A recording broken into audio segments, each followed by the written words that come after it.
kalima sa usa ka adlaw, unsaon niyo pagtawag ng Muslim? Mangutang dili magbayad, unsaon pagkatawag og Muslim? Ha? Mangidnap putlag ulo pag dili maghatag og kwarta, unsaon pagtawag og Muslim? So, dili nabot ipasabot ang Muslim ingon ana. Ang Muslim usa ka nilalang, usa ka tawo nga nagasunod sa balaod sa Dios.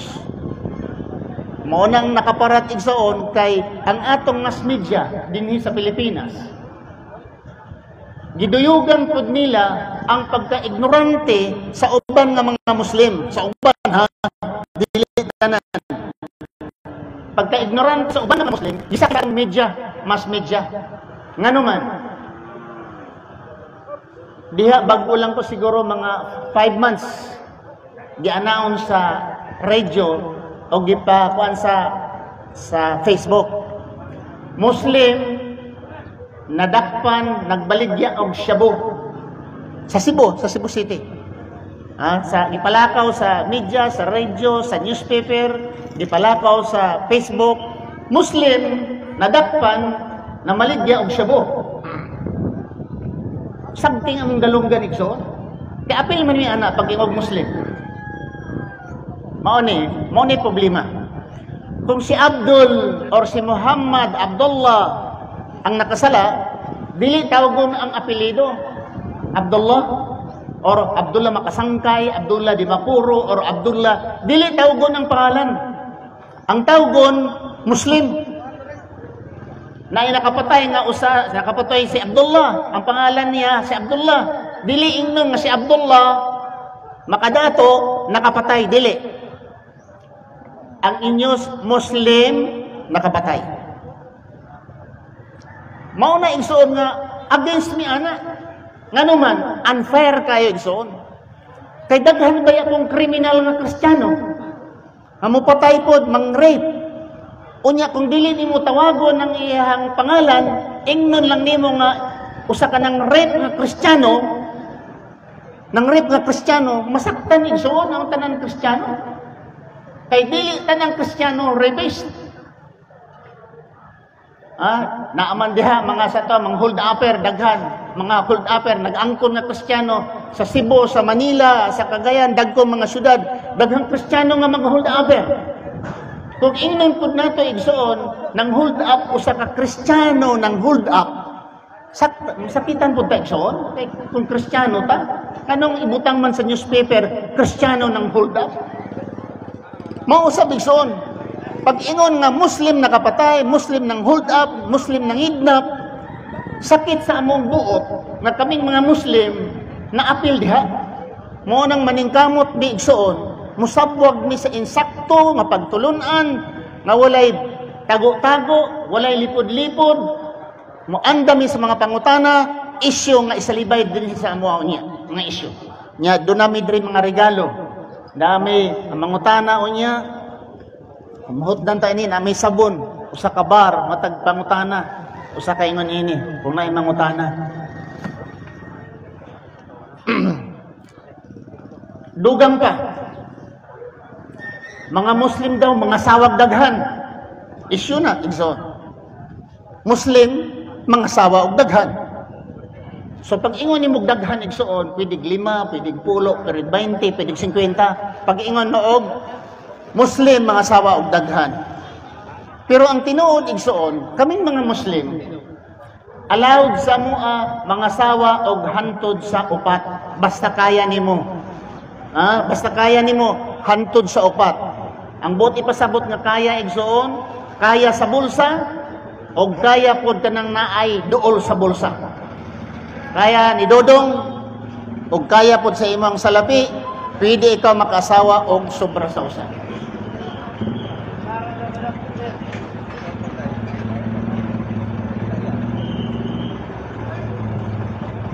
So, adunay mga isyu nga sala daw ang pagpangasawa og sobra sa usa.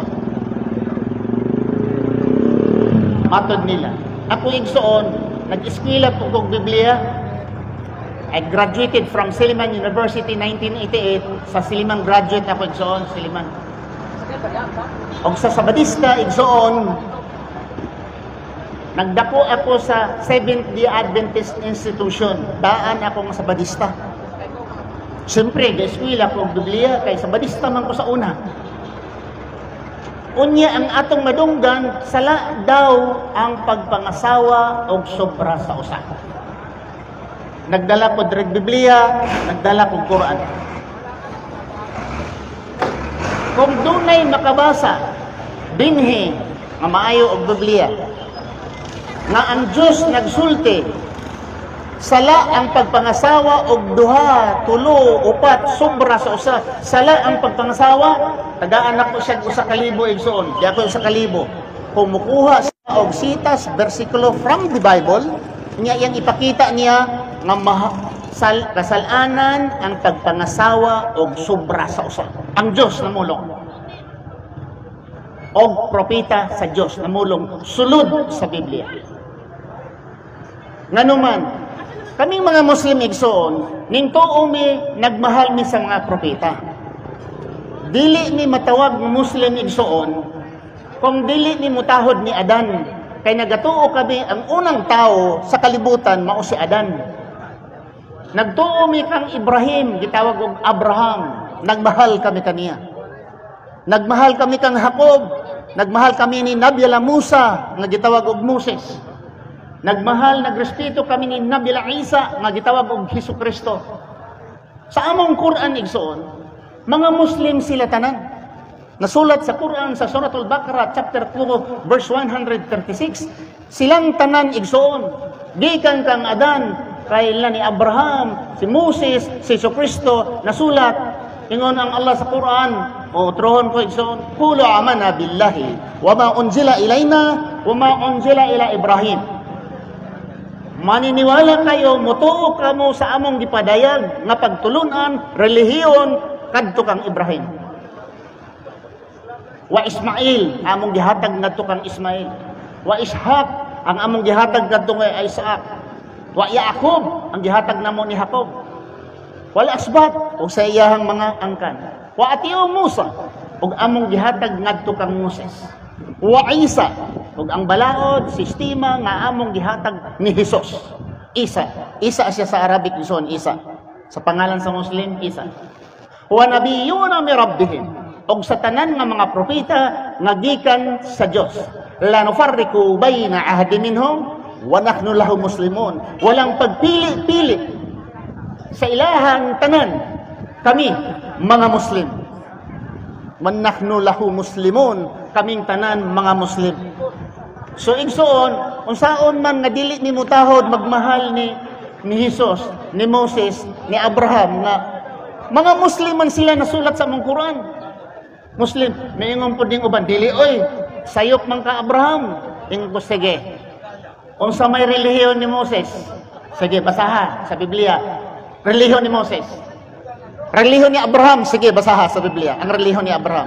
Ang relihiyon ni Jesucristo, sige, basaha kung ang relihiyon ni Jesucristo unsa. Kaysa mo ang Quran, ang relihiyon ni Jesucristo, ni Moses, ni Abraham, ang sa tanan ng mga propeta, ilang relihiyon? Islam, matod sa Quran. Kung musupak na musupak, din sa Biblia mabasa ang relihiyon nila. Muna akong pangutana igsoon.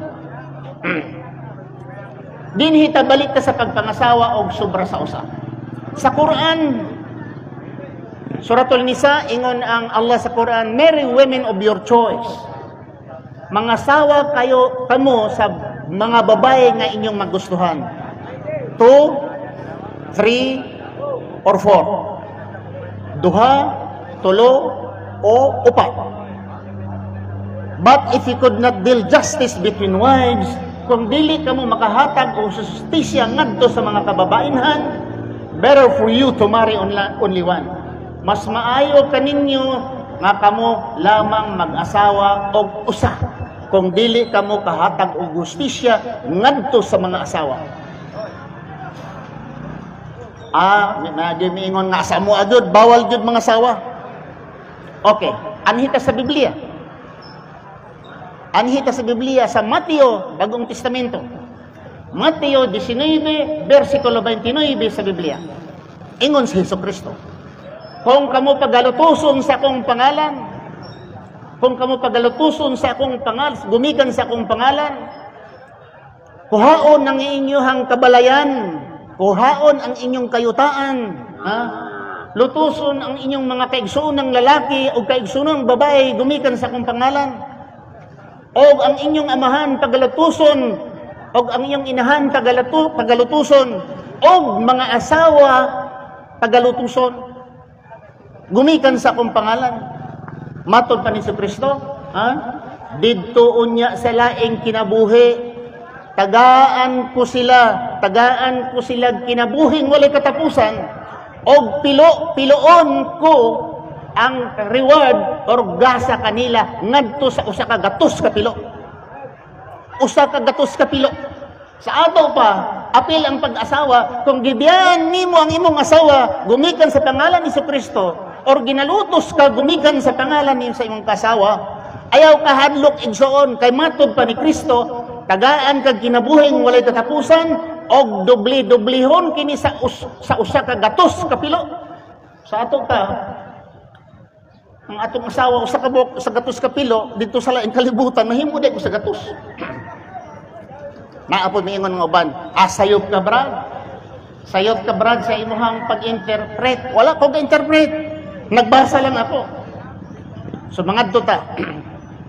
Pangutana, kinsay nakadawat sa napulo ka sugo? Si Moses. Ang pangutana, pilay asawa ni Moses? Wala ba nakahibalo si Moses sa napulo ka sugo? Ngano man ang asawa ni Moses? Duha. Diin mabasa sa Biblia ang asawa ni Moses. Si Moses igsoon mabasa sa Exodus Kapitulo 2, versikulo 22, nga ang asawa ni Moses gipanganlan og Sipora, taga Midian, puti nga babae. Ang iyang ugangan mao si Jethro. Istorya o babasa nimo na sa Exodus 2. Ang ikaduhang asawa ni Moses din mabasa. Numeros Kapitulo 12, versikulo 1 hangtod sa 2. Ang ikaduhang asawa ni Moses usa ka itong nga babae taga Ethiopia. Itong nga babae taga Ethiopia. Duha ang asawa ni Moses. Si Moses ang nakadawat sa napulo ka sugo, unya si Moses mismo wala kahibalo sa balaod sa Dios. Kay duha ang asawa ni Moses. Wala ko nag-encourage igsoon nga mga asawa mo daghan, baka ma-misunderstood ko sa mga babae nga nag-encourage ko sa inyo mga asawa mo daghan, mabunan niya ta dire glapok, kalapok ta dire. Ako nagasari sa ilang igsoon nga ang mga Muslim, ang pag-asawag duha, tulo, upat, dili kini supak sa mata or balaod sa Dios. Sa simbahan, balaod sa Pilipinas. Pero kung balaod sa Dios nga naghimo sa langit ug sa yuta, dili sala igsoon pagpangasawa og sobra sa usa.